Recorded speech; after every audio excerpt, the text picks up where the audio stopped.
ওর সাথে মেলামেশা করার জন্য জোরাজুরি করছি। এত ভালো ছেলে, এত শিক্ষিত ছেলে, এত মাথায় ব্রেন, তাহলে আমি একটা মেয়ে 2 বাচ্চার মা হয়ে জোরাজুরি করলাম, তার মায়ের করলো না, তার খালা করলো না, পরিবারের কাউ করলো না, এর কারণটা কি?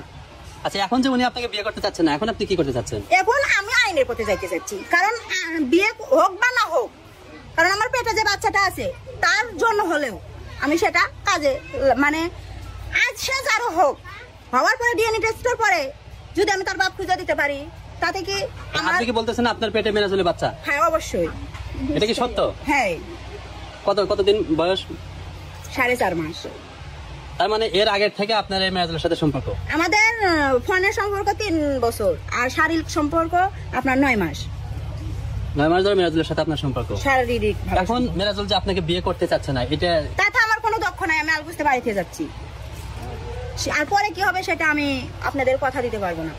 মানে কি হবে সেটা একটু বলেন। সেটা আমি বলবো, সেটা হলে দেখতে পারবেন, হয়তো বা দ্বিতীয়বার আপনাদের আসতেও লাগতে পারে। আচ্ছা, সেটা কি হবে সেটা আমাদের একটু বললে আমরা একটু সেই অনুযায়ী ব্যবস্থা নিতে পারবো। কারণ আমি যার জন্য যার হাত ধরে আছি, তার জন্য 2 ছলে গলা টিপে মেরে যাচ্ছি, একটা স্বামী কাছে অপরাধ করে যাচ্ছি, তারপর আমার সোনার সংসার ভেসে যাচ্ছি তার হাত ধরে। সে এখন আমাকে রাস্তায় 1.5 মাস ঘুরাইয়া করে আমাকে রাস্তায় ফেলে দিব, আর আমি তার জন্য কোনো চেষ্টা করব না।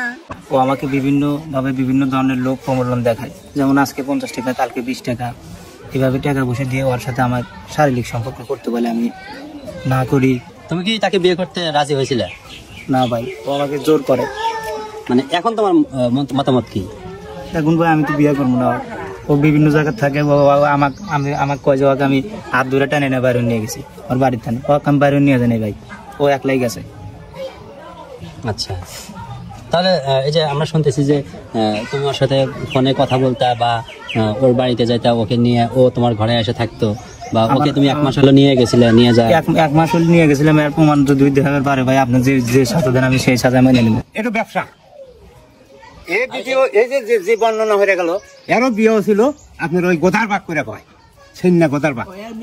হ্যাঁ, বিয়ার একালো ছিল, কিন্তু আমাদের কাছে না হচ্ছে যে বিয়ে হয় নাই, পরে আমরা শুনছি যে না বিয়ে হয়েছে। তোমার নাম কি? ইউসুফ।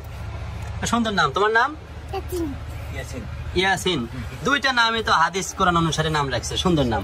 তোমার আম্মা কোথায় বলো? তোমার আম্মার কাছে যাও নাই কেন?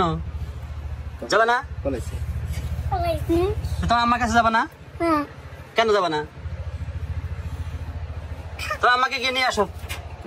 তুমি গেলে আসবে? নিয়ে আসবে না? তোমার আম্মা কি তোমার সাথে খারাপ ব্যবহার করে? কথা বলেন না। তোমার আম্মা কি তোমার সাথে খারাপ ব্যবহার করে? কিরকম খারাপ ব্যবহার করে?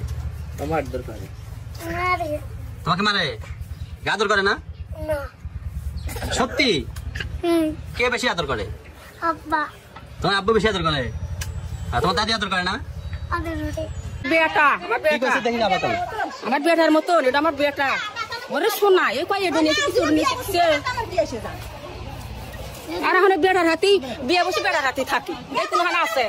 এই যে সাথী খাতুন মিরাজুলের সম্পর্কে যে কথাটা বললো, সাথী খাতুনের পেটে মিরাজুলের বাচ্চা, এই কথাটা শুনে আসলে আপনার কি মনে হচ্ছে? আমার এটা বিশ্বাস হইতেছে না, হইতেও পারে, আমি বাইতে আসলাম না বাবা, রাখা আছে। এই সাথী খাতুনের পেটে নাকি মিরাজুলের বাচ্চা? আমি তো থাকি না বাবা। তাতে এই কথাটা শুনে আপনার কি মনে হচ্ছে? আপনার টান শুনলাম, আরো মেলা শুনলো, একটা এখন কি করা যাবে, এখন আপনারা ভালো বোঝেন বাবা। এখন তো বুঝতে পারতেছেন?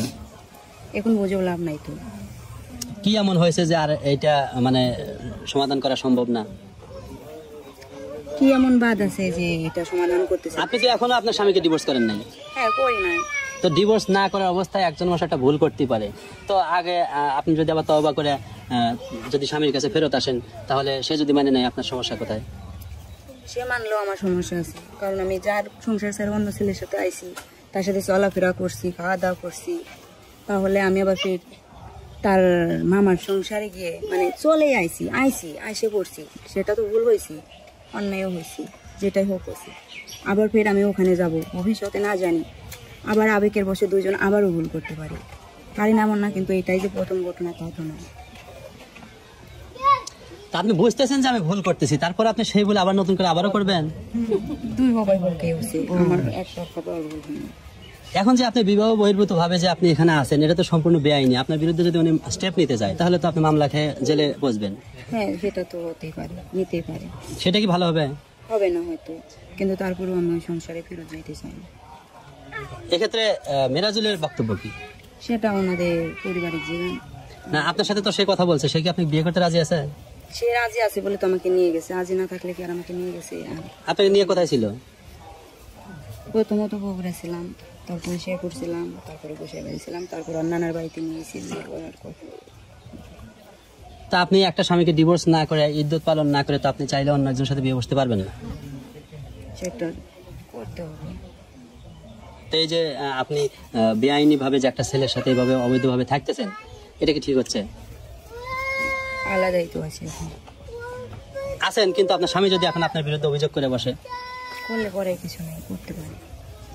মানে আপনি যে কোনো শাস্তি মানে নিতে রাজি? অবশ্যই, ভুল যখন করছি শাস্তি তো মাইনে নিতে হবে। মানে ছাইড়া দিয়ে অন্য কারোর সাথে বিয়ে বসতে চাচ্ছে, এটার কারণটা কি? কারণ সে বিয়ে বসবে, আমার ভালো লাগে না, আমার সলপাল ভালো লাগে না, স্বামী ভালো লাগে না, সংসার ভালো লাগে না, দেখতে পারে না। মানে এই ভালো না লাগার কারণটা কি? মানে এটা উনি বলে না যে আপনার কি সমস্যা? না না, তা কোনো সমস্যা না, তা কোনো আপনার কি কোনো সমস্যা আছে ওই বোনের সংসার করতে? আমার সমস্যা বলতে কি, আমার সে ভালো লাগে না। আপনার কোনো সমস্যা আছে নাকি? উনি যদি আপনার সাথে সংসার করে তাহলে আপনার কি কোনো সমস্যা আছে? সমস্যা করবো না তো, যদি করতে চায়। না না, করবো না ও সংসার, একটা কথা বলেন, আপনি কথা বলেন। সরাসরি বলছি সংসার করবে না। একবার কথা বলেন না, আপনি কথা বলেন না, ওনার থেকে শুনতেছি তো, আপনি কথা বলেন। একবার নিছিলাম, সমস্যা হচ্ছিল, নিছিলাম ময়মুর বিরা থেকে হাত সমাধান করে দিয়েছিলাম, পুরো সলের জন্য নিছিলাম, পরবর্তীতে মনে হয় না চলে গেছে, বাড়িতে পয়লা হয়েছিল রাত ধরে চলে গেছে।